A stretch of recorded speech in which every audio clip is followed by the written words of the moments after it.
Welcome. I'm Dr. Owen Anderson, and we're continuing our series on religion in America, using some readings from this book, Religion in American History, edited by John Butler and Harry Stout, published by Oxford University Press. And we're looking at Chapter 8, Female Language in the American Religious Experience. This chapter is by Barbara Welter, and we'll look at the ways in which women, theme right here, women who continue to be denied positions in church government and worship formed an array of voluntary societies that concentrate on reform issues ranging from education and temperance to Sunday school and women's rights. So let's look at some of those and see how does Welter define feminization? How does she measure its extent? What does it mean to say the feminization of American religion? So we'll look at those questions in this chapter. Let me turn the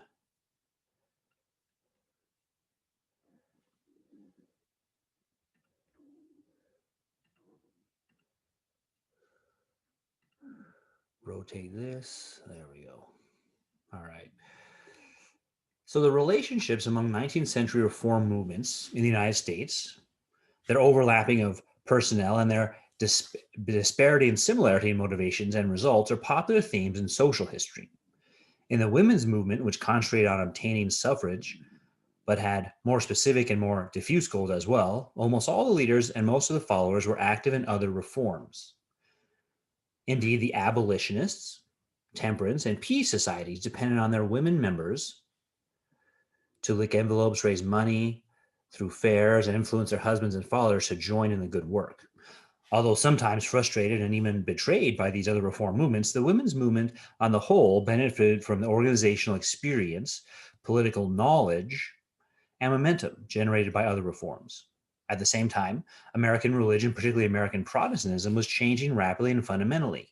Although not overtly tied to the women's movement, these religious changes may have had more effect on the basic problems posed by women than anything which happened within the women's organizations or in related reform groups. Because of the nature of the changes and the importance of their results to women's role, American religion might be said to have been feminized. And that's the key. We want to look and see, what does that mean exactly?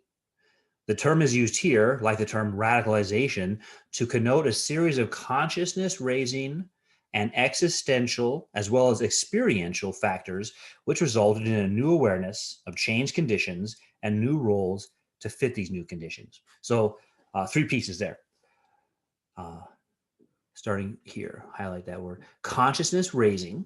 So becoming aware of new problems, new realities, new dimensions to the world that you hadn't thought of before, new conditions, and existential meaning having a bearing on how we find meaning in our own lives, and related to the next one, experiential, because how you experience the world and how you find meaning in the world, and how these men and women understand the world and their functions and roles in the world. So we're going to look and see how does that affect religion. So she discusses some of what the historian does here in this attempted analysis. And historians doing things a little bit different than a philosopher would. We're both interested in historical ideas, but the philosopher also wants to bring in a critical analysis of the beliefs and values that are portrayed, and beliefs about what is true or false, and values, what we should be seeking, what is good. So he says, once the basic highlight this or not? Yeah. Once the basic needs of survival were met, other activities, not of current critical importance, could be engaged in. These more expendable institutions became the property of the weaker members of society, which in Western civilization generally meant women. In the period following the American Revolution, political and economic activities were critically important and therefore more masculine. That is, more competitive, more aggressive, and more responsive to shows of force and strength. So interestingly here, that's how she'll define masculine, and that can make you anticipate how she'll define feminine. So she says religion, along with the family and popular taste, was not very important, and so became the property of the ladies. Thus, it encountered a process of change whereby it became more domesticated. Religion is more domesticated, more emotional, more soft, and accommodating. In a word, more feminine. So we may disagree with those uses of the terms male and female or masculine and feminine, but for now, that's how she's defining them. And also, this is interesting. Political work is more important. Family life is less important. And I wonder how you get to that. Think about Abigail Adams writing to John Adams and the role she has. And you might say that's secondary. He's the one who's actually out there. She's only supporting him. But how would family be less important?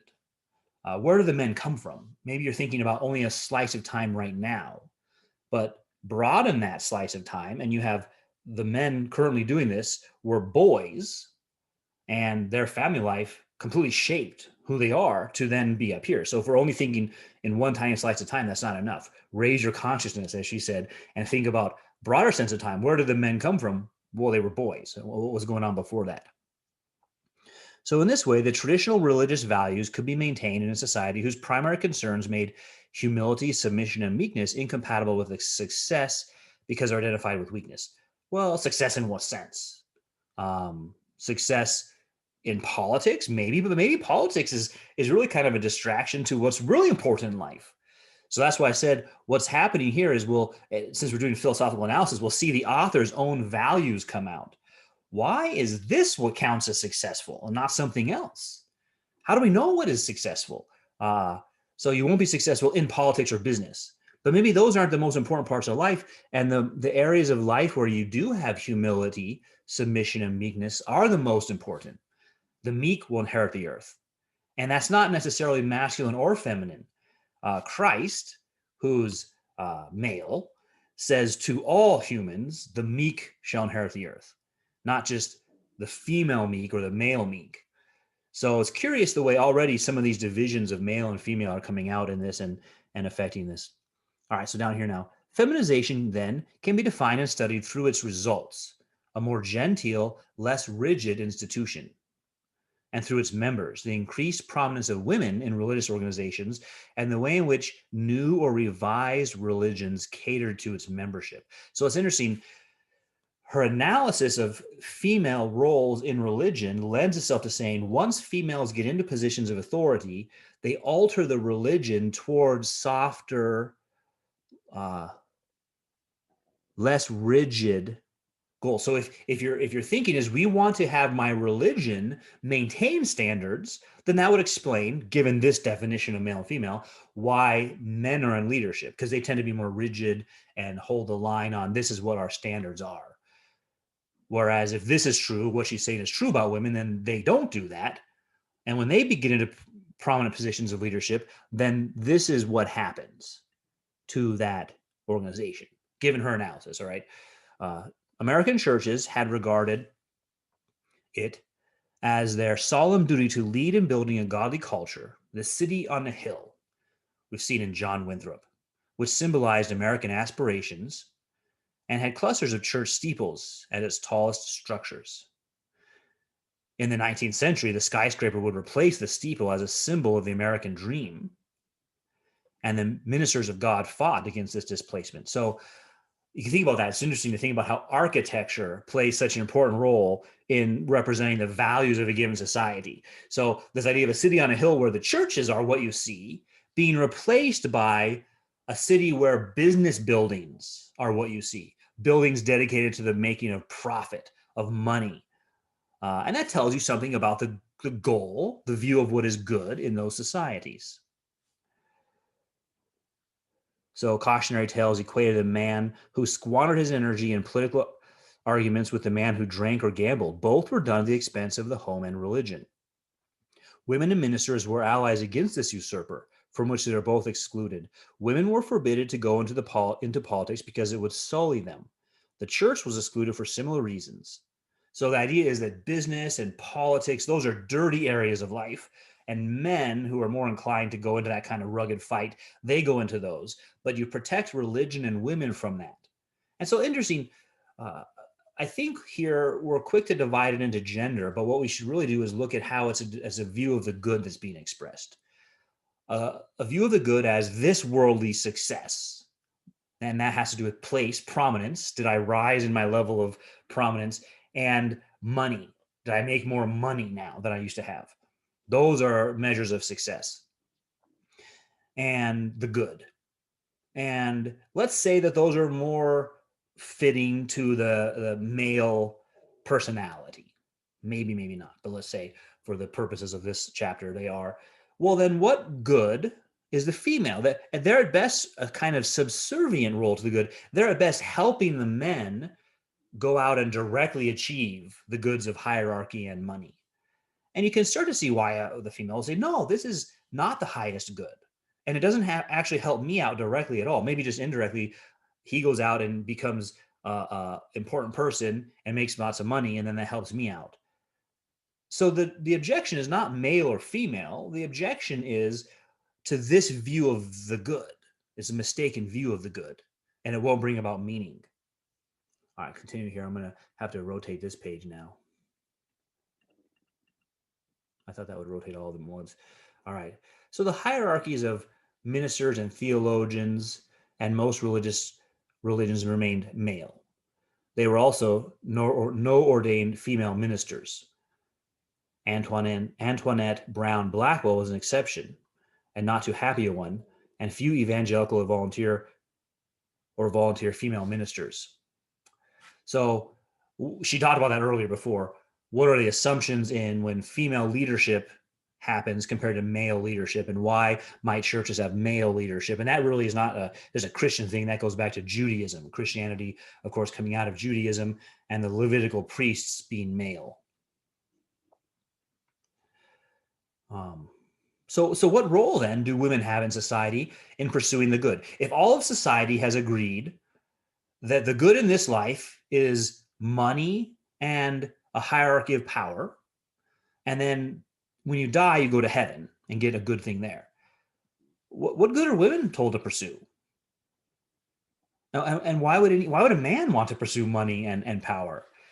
So these are the problems. These are the golden calves, the idols, the false views of the good that are being presented, and we're going to see what happens when they're objected to. So it says the increased softness and flexibility in the American churches were reflected in their role in social stratification as well as in their theology. The highly touted classless society of the Revolution was becoming increasingly stratified and self-conscious. The churches represented all different stages in the transition from wilderness to social nicety. The revivals had to fight not only hardness of heart, but the lack of social prestige they entailed. So different churches had different levels in society. The Episcopal Church, the Presbyterian Church were increasingly churches of the well-to-do. Women used their membership in more prominent churches in order to establish a kind of pecking order within the society. So the male principle was rarely changed by Trinitarians or Unitarians, whether three God or one. God was male and probably white. It's interesting when you say, and probably white, because of depictions of God, which of course Judaism and Christianity say, no, you can't depict God. God is not a body. God is a spirit, doesn't have a body. God is omnipresent. God is everywhere. How could you depict something that's everywhere? So couldn't be white, but it might mean Christ, who would have been Jewish from Israel. So male, well, this is different. Fatherhood of God. Male usually means something like in contrast to the female, and together they come together and have babies. And there's been a lot of religions that do that the earth or the world is the baby of the mother goddess who was impregnated by the father goddess. That's not what Judaism and Christianity mean when they say God is a father. When the Christians pray, our Father who art in heaven, that's not what they mean. They mean God is the originator of all things. So God is not male the way men are male. Men are kind of male insofar as they're made in the image of God. And God has both the principles of masculinity and femininity in the sense that God is both the creator and also the upholder. So this is getting at what I've highlighted here, the way idolatry works. When you begin to project and you think God is kind of like a businessman, and if you're not able to do business, you can't really relate to God. And so you'll come to see, yeah, that is a problem then. That's not what God is like at all. So this is helpful for us because what this does is it shows how our foundational beliefs about who God is shape all the rest of society. In case you doubted me when I've said that earlier, our foundational belief about who God is shapes all the rest of society. And he mentions that down here, mentions some other examples. When God is assigned the typically female virtues and the search for a mother God or a female savior, because maybe females can't relate to Christ. They need a female savior. The Shakers went further, however, and insisted that God had a dual nature. God is part male and part female. Now, I mentioned before, both principles, male and female, are operating in God, and both male and female are in the image of God. It'd be hard to say, how can God have parts? So let's see what it says. Theodore Parker used the same theme in pointing out the need for female virtues, particularly the lack of materialism and finding these virtues in a Godhead. Now, is that a female virtue or is it the product of a misunderstanding of the good? So they want virtues that symbolize a mother's mercy along with a father's justice. But it's interesting, in the New Testament, God the Father is both just and merciful. So what we're dealing with here already are what could be mischaracterizations of male and female because we don't understand what those are in God. And so we're saying male is just, and we want also a softer someone to approach. The male is too difficult to approach. I need a female savior to approach. Or think of Joseph Smith, where you have God the Father and Mother in heaven, both equally divine. And Mormonism teaching that, you might think that's kind of new, but no, that's just the ancient religion, a duality of God the Father and Mother having a baby. So the duality of God the Father and Mother almost necessitates that he have a female counterpart to Christ. And Hawthorne in the Scarlet Letter has Hester muse on the coming of a female savior. She reflects that because of her sin, she is no longer worthy to be chosen. The female savior is an interesting amalgam of 19th century Adventism, the need for a Protestant counterpart to the cult of the Virgin, which is a pagan cult that comes into Roman Catholicism with the Virgin Mary, and the elevation of pure womanhood to an almost supernatural level. And this is what I was getting at, what I said, idealizing or characterizing male and female, and you have the idealization of the male in the aggressive go-getter politician businessman, but then you could also have the idealization of the female into a supernatural level. She's the one who will save you. And so again, you see that with Mary, or I think that's who appears to Faust in Goethe's Faust. Mary comes and represents the divine female, saving him from the mistakes he's made. And there's some sense of the softness of the female that will be kinder to you than the male will be. Mary's nicer, kinder than God the Father and Christ. If the world had failed its first test and was plunging into an era of godlessness and vice, as many were convinced, then a second coming was necessary. That's where they said Adventism, the advent of Christ. Since the failure of the world also represented a failure of male laws and male values, a second chance in order to effect change would produce a different and higher set of laws and values.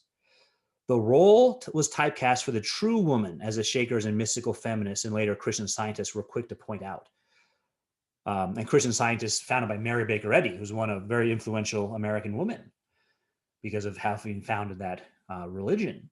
So what the true woman or the mystical female that you become one with in this mystical ecstasy. And that goes back, again, I was mentioning Roman Catholicism and Mary, and you see this in Dante and his idealization of Beatrice and the pursuit of the beatific vision. So the changes in interpretation of Christ, which made him the greatest of humans and stressed his divinity in the sense that all men are divine, were also interpreted as feminine. The new church was the exemplar of meekness and humility and sacrificial victim. So instead of conquering a male virtue, supposedly, it's a victim. Meek, humility, and sacrificial victim. Woman too was the archetypal victim in literary and religious symbolism. So the woman is viewed as weak and victimhood. So think about how that's been challenged since then, right? Say, no, that's not necessarily female. And you can change that, not be a perpetual victim all the time. You can change that perspective. If Christ was interpreted as a human dominated by love, sacrificing himself for others, asking nothing but giving everything and forgiving his enemies in the bargain, he was playing the same role as the true woman in a number of typical 19th century melodramatic scenarios. So this is what she means by the feminization of religion, the feminization of Christ, and the role. Christ is the sufferer, and women are the ones who suffer. So the minister who interpreted this feminized Christ to his congregation,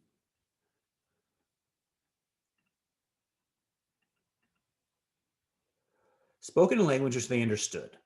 By 1820, sermons were being preached on the godless society which spent its time on money and politics and the pursuit of wealth and appeared in church only at weddings and funerals. Observers of the American scene noted frequently that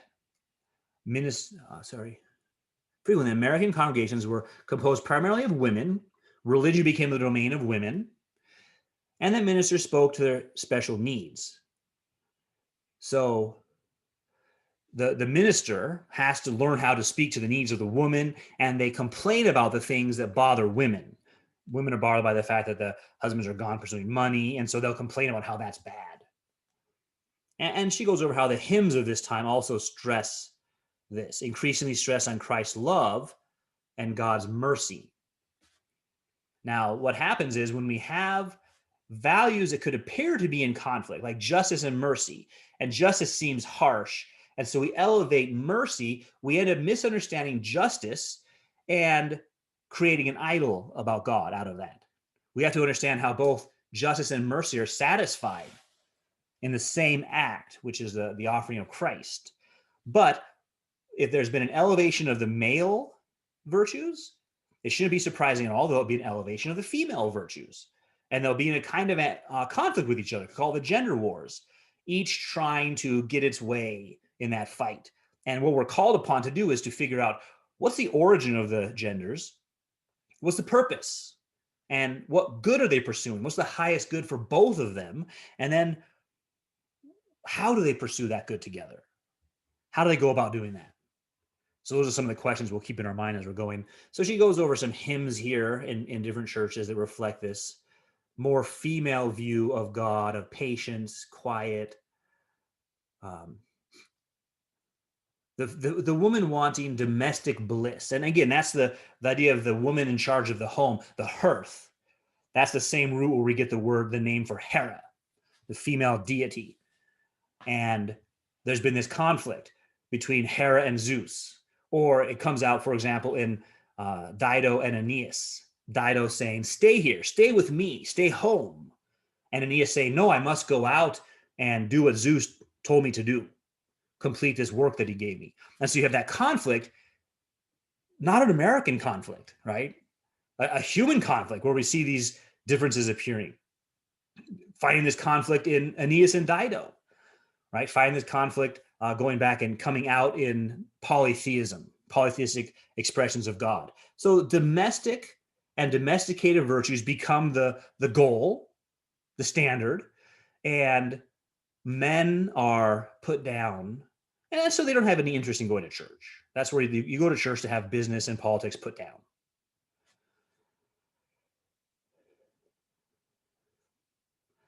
And then another goes over another hymn here, accepting the sufferer and the person who is the victim coming to God and having nothing to offer. So a hymn reflecting this view of God.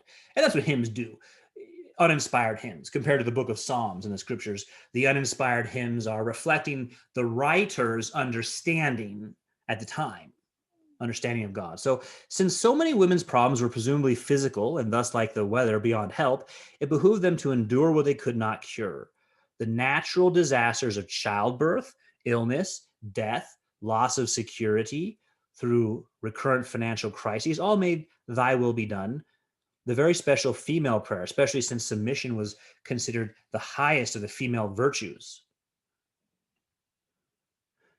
In their hymns, women expressed this theme in their lives more and more. So you think about that, about natural evils childbirth, sicknesses, death, old age, sickness, and death, and how it's connected up, especially to childbirth and women having to endure childbirth in a way that men don't have to, and resign yourself to it. Now, as we get into the 20th century and we have science begin to provide ways where you don't have to have childbirth anymore, that's anticipating the same conflict extending further, not something new, it's the same old thing. So the Christianizing of the West, and indeed the domestication of the West, was probably the most important religious, cultural, and political event of the first half of the 19th century. So long as the West was unhampered by the opportunists of civilization, including women with their need for lace curtains, coffee cups, and Bibles, and neighbors within chatting distance, it was an unknown and possibly dangerous phenomenon. All the Protestant religions, and Catholicism as well, considered it their special duty to bring God and women westward as soon as possible. Law, order, and consumers were enhanced by the presence of churches and women. Missionary work appealed to women as a way to have an adventure and a good cause, although the mission boards which passed on applications were firm in ruling out adventure as a satisfactory motive. Missions to far off China or Burma were usually denied to the single woman, but the determined girl could quickly find a husband in another zealous soul determined in the same career. So the purpose of Christianizing others became changed from a teaching of the knowledge of God and redemption into connected up with growth for consumer or personal adventure. We still find that today. It might not be a mission, but you still find that people look to find meaning for their lives by advocating for some cause. Save the whales, and they pour their money and time into this cause. And that's how they find meaning in their life. So it's parallel to that. This is how you're finding meaning in your life, with this cause. And that's not the same as spreading the gospel. Those are two separate things. And so when we study them, we have to separate them and separate the motivations that people have. So you consider some examples here of missionaries. Elizabeth Spaulding, a Connecticut girl who'd been converted at an early age, found that distributing tracts and visiting among the poor was not enough for her.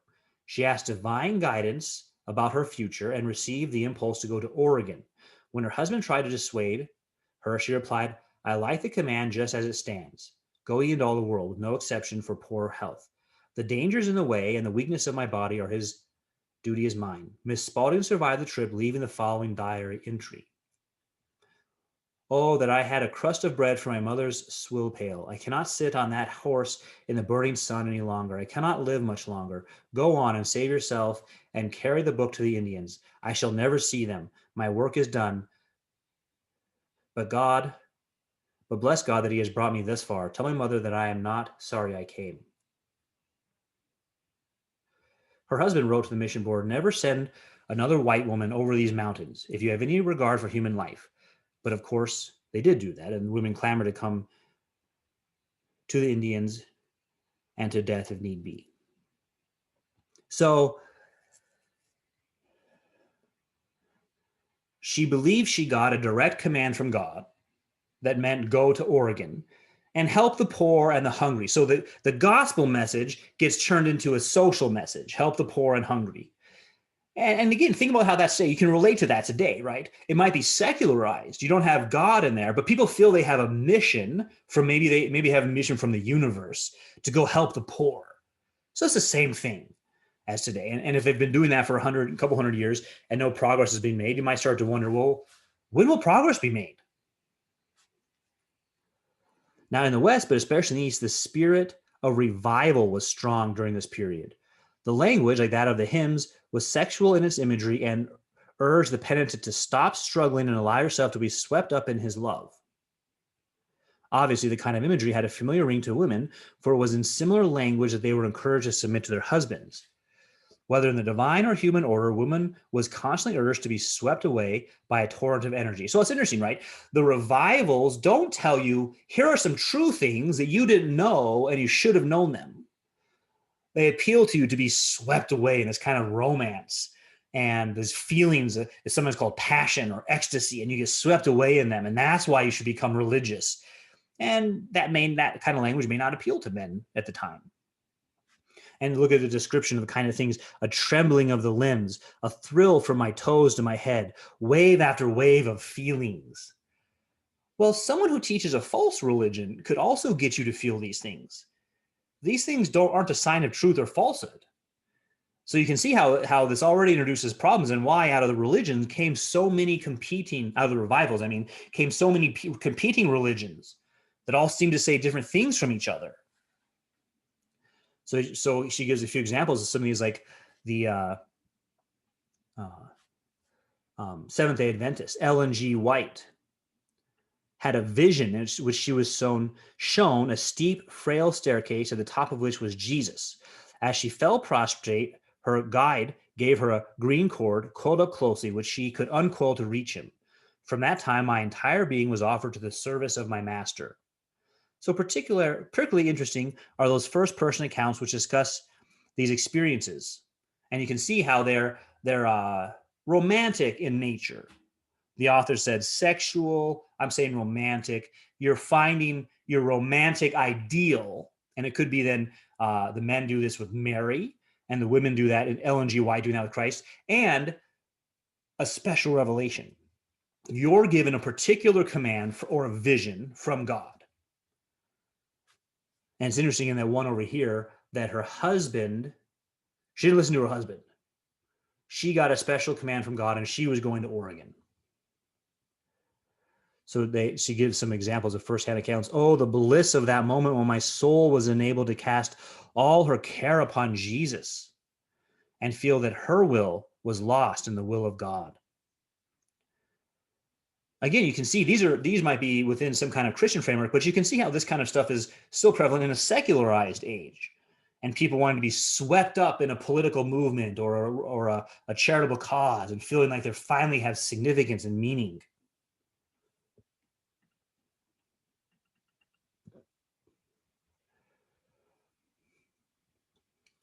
So although the intellectual, and therefore presumably the masculine, so that's a masculine trait, as opposed to, no, that's a human trait. That's what distinguishes all humans from non-humans.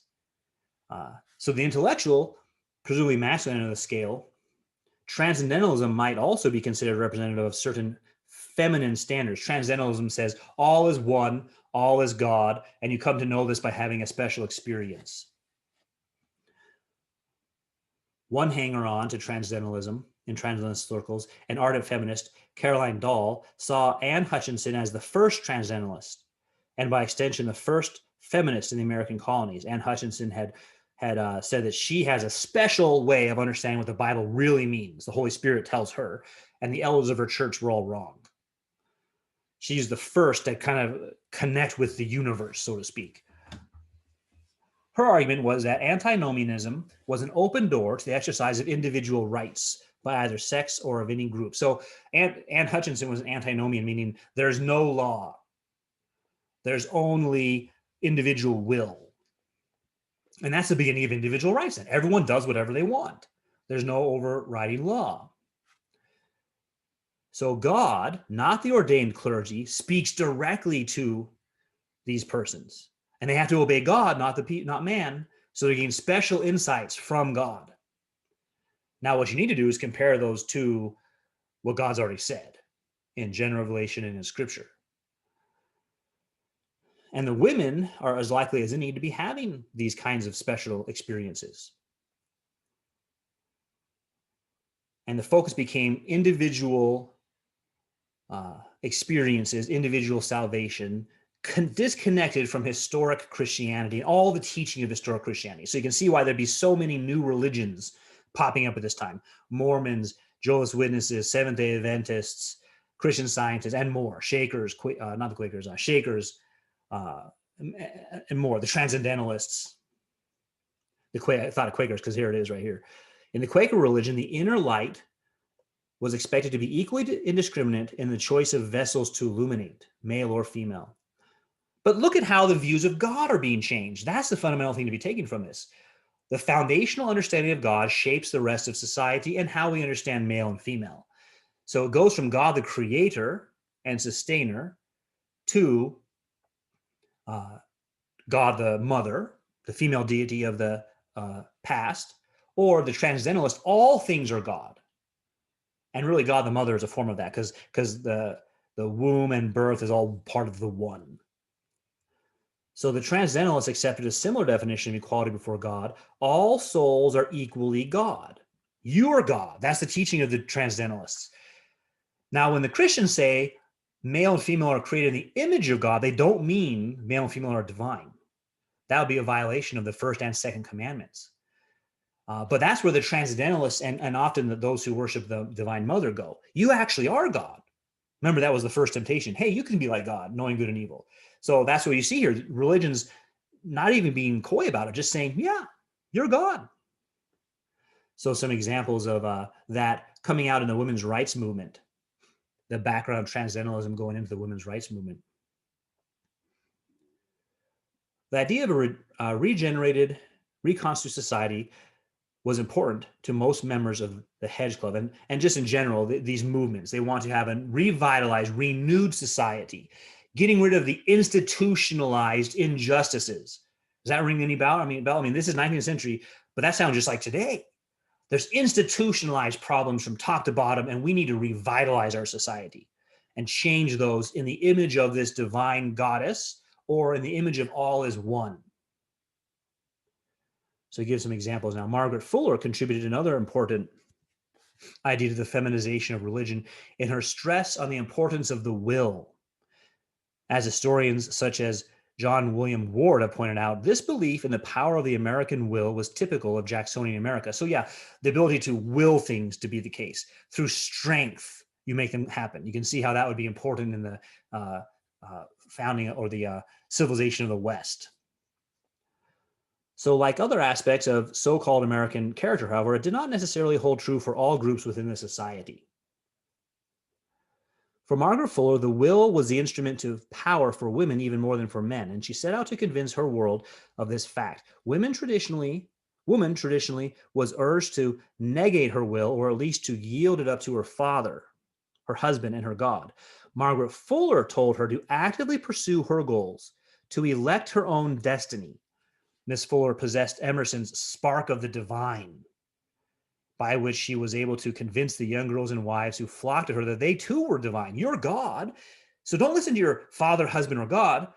Do what you want to do. Have your own goals. So notice how that comes out of a metaphysical background, beliefs about the world. Because we might hear that just as about equality and say, well, we're all equal, so you should be able to do what you want and I can do what I want.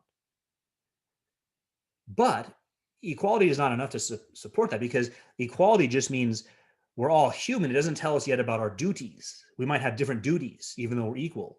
And this is saying, no, any way you want it, that's the way you need it. Do what thou wilt is the whole of the law. That's antinomianism. Whatever you want to do, you should do that. There's no law. The preaching of women of their worth before God and man was sound transcendentalist doctrine, but the stress on female worth, on transcendental womanhood, was a personal interpretation of Margaret Fuller.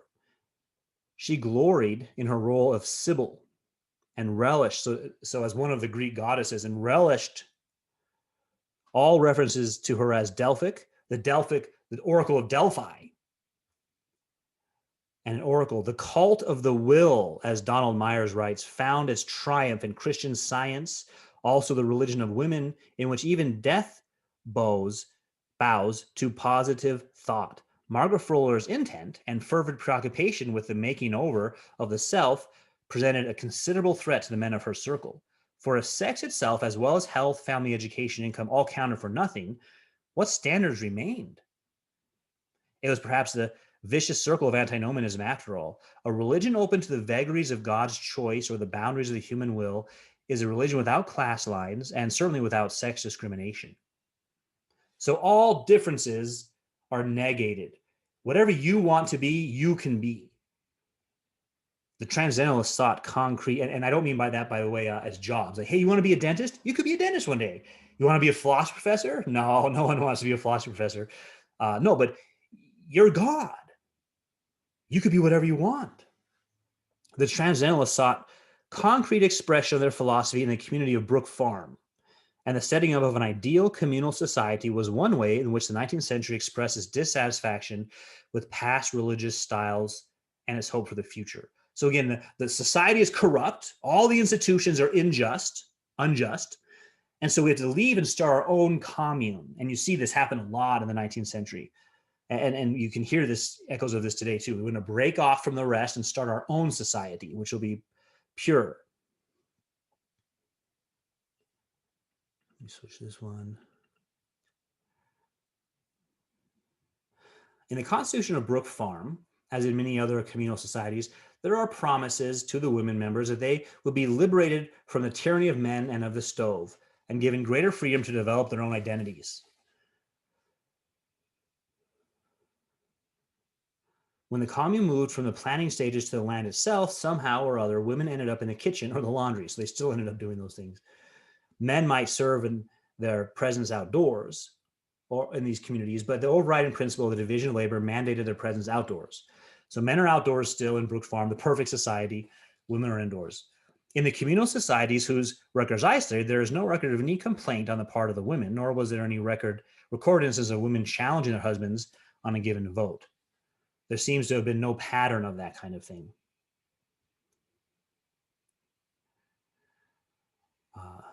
Going over Fourierist philosophy, which, so far as recorded sources tell, was never completely followed in the United States, provided for a good deal of sexual freedom within the definition of human nature, which relied on natural affinities. Parts of the human race were exempted from monogamy because they had natural affinities. So you could have a marriage, but your spouse has a natural affinity with someone else. So they can go be with that person. And you still see that today. This is kind of called an open relationship, I guess, right? But it's being based on the idea that we're soulmates, though. Our souls are connection. That's higher than monogamy. Now, the young women who participated in these sorts of things here, in these experiments, were emboldened to pursue lives as teachers or reformers after they left the phalanx. The transcendentalist idea, so the young women are put into positions of teaching or reforming in order to then shape and influence society. And you can look at today and say, what are the women of our culture taught to do? Advocate, reformer, radical, getting on board with one of these causes and trying to bring about change. And then what about Oneida? An example of the perfectionist religion. One of the avowed purposes of the Oneida community was to give women extended rights within an extended family. Can you start to guess what that's going to mean? The way in which Noyes defined these rights was sharply criticized by his contemporaries and has not received very sympathetic treatment from historians. In many ways, he really was, as he claimed to be, women's best friend. Noyes believed that the search for complete perfection began with control over one's body. For women, this was a complicated phenomenon involving not only the marital rights, but the right to choose whether she wished to have children. Noyes spoke very cogently about the trauma of the 19th century woman who bore her children with such pain and hope and saw them die as infants. In a society which defined women as valuable largely in relation to her ability to bear children, it was logical that women thought of their own worth in those terms. So you think of yourself, do I have value as a human in terms of your children? So again, if it's men, it's business success. If it's women, it's children's success. Where's the good in either one of those? No wonder if you don't know what the good is, you don't know what the highest value is, you won't be satisfied in either one of those. The men will be empty and the women will be empty. So looking at this more, the feminine is given the spirit role. 19th century belief that love is a game, nothing more to man, but love to a woman is life or death. Love for a man is just a game, but it's a life or death for a woman.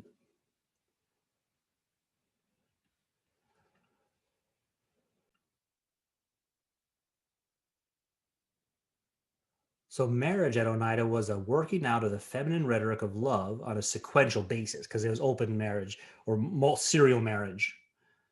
Now, Mormonism has been treated as a great foe of women's rights, and even its female proponents agree that it placed the male in a dominant role.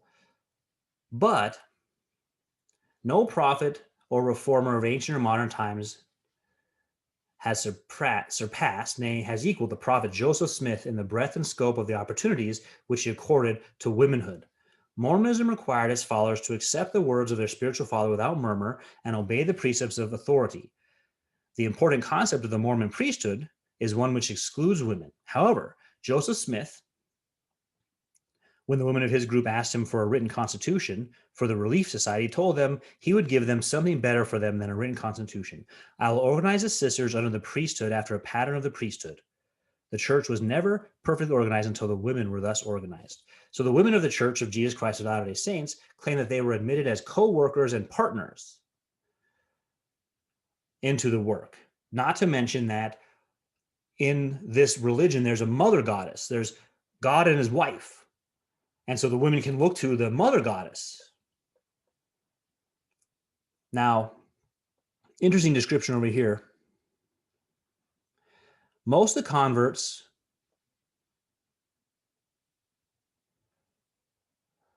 to Roman Catholicism coming out of Brooks Farms were abandoning the spiritual heritage of New England Protestantism, which is masculine, supposedly, and finding solace in a more soothing feminine religion. Presumably, if you have Mary, it's more soothing. And the letters of converted Fourierists do nothing to deny that they found the Church of Rome more suitable to their needs. In contrast to the coldness of heart in Puritanism, and my own coldness of heart in particular, they went to this. There's a Roman Catholicism united her for the first time with humanity, and that chill intellectual pride of New Englanders melted away. I saw above all that my faith in the church was only a reunion of my intellect with God, and not a union of hearts. So she said, "Oh God, take this poor cold heart of mine and make it of what thou wilt." So like Mormonism, Roman Catholicism was also regarded as a as a religion for the many, not the few. So the New England might be more intellectual religion and only a few can understand it. These are religions that everybody can understand. The sense of religion as a means of keeping down intellectual arrogance and pride, spiritual pride.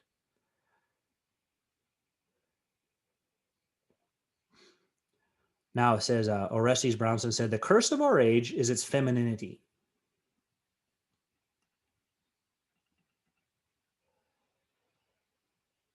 Its lack not of barbarism, but of virility.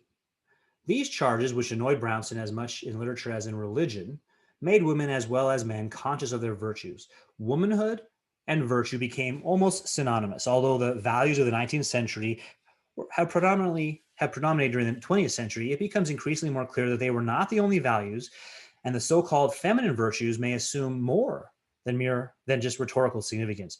The giving over of religion to women in its content and in its membership provided a repository for these female values during the period when the business of building a nation did not immediately require them. So the business of building a nation doesn't require female virtues. So first off, that there are masculine and feminine virtues, different ways of contributing, but they've been disconnected because the goal only requires one of them, of building a business, let's say, which may or may not be true, but this is true. The goal, the highest good, requires both of them working together. So the problem that we've been seeing throughout this is a disconnect of male and female from the highest good, each of them pursuing their own lesser goods and then being in conflict with one another. And how belief about God, what you think God means, what that term means, shapes all the rest of what you do with gender and society. And think about that for today. How we think about gender today, what views of God does that come out of? A lot of times it comes out of some of these, like God is the whole universe, do whatever you want, it doesn't matter, it's just up to you, your will be done. So we can begin to take this analysis and use it more broadly, including of ourselves in our current time, and learn and see, yeah, what view of God is operating here when I say this about society or this about gender? The giving over of religion to women in its content and in its membership provided a repository for these female values during the period when the business of building a nation did not immediately acquire them. In order to do this, it was necessary first to assign certain virtues to women and then to institutionalize these virtues. So in order to keep women from this other work, you assign them something. You're a woman, which means you have submission, victimhood, humility, meekness. And the family, pop culture, and religion are vehicles that you can use with those virtues. But the real important stuff is over here. Religion carried with it the need for self-awareness, if only for the examination of conscience. So a raising of our awareness. An organizational experience could be obtained in many reform groups, but only religion brought with it a heightened sense of who you were and where you were going. So religion answers those questions. What are you? Where are you going? Women in religion were encouraged to be introspective. What they found out would be useful in their drive towards independence. The constant identification of women with virtue and with religion reinforced her own belief in her power to overcome obstacles, since she had her own superior virtue and God's own church, whichever might be, behind her. Religion, in its emphasis on the brotherhood of man, developed in women a conscious sense of sisterhood, a quality absolutely essential for any kind of meaningful women's movement, which will come in the next time period. The equality of man before God, expressed so effectively in the Declaration of Independence, had little impact on women's lives. However, the equality of religious experience was something they could personally experience, and no man could deny them. I think about what that means, right? If our highest knowledge comes from a personal religious experience, men and women both have them, and there's no way to critique that. I had my experience of God. God told me this. You can't tell me I'm wrong. And the woman has hers, and you can't tell her she's wrong. So epistemologically, knowledge is from personal experience of God. Metaphysically, God becomes the female or all is God pantheism. And then ethically, the highest good is to do what you want, follow your will. So we see how all those are connected: ethics, metaphysics, epistemology. And we need to learn to identify those and critically think about them. Is that true that knowledge is from experience? Or is knowledge from the correct interpretation of an experience? And how do we learn how to interpret our experiences? Is it true that God is all things, or is God the creator and the creation is not God?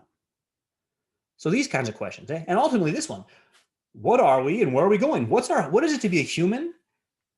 And what's our highest good? What is it that will bring our life meaning? So this is, I think, a very helpful chapter for bringing out those questions as we're thinking about religion in America.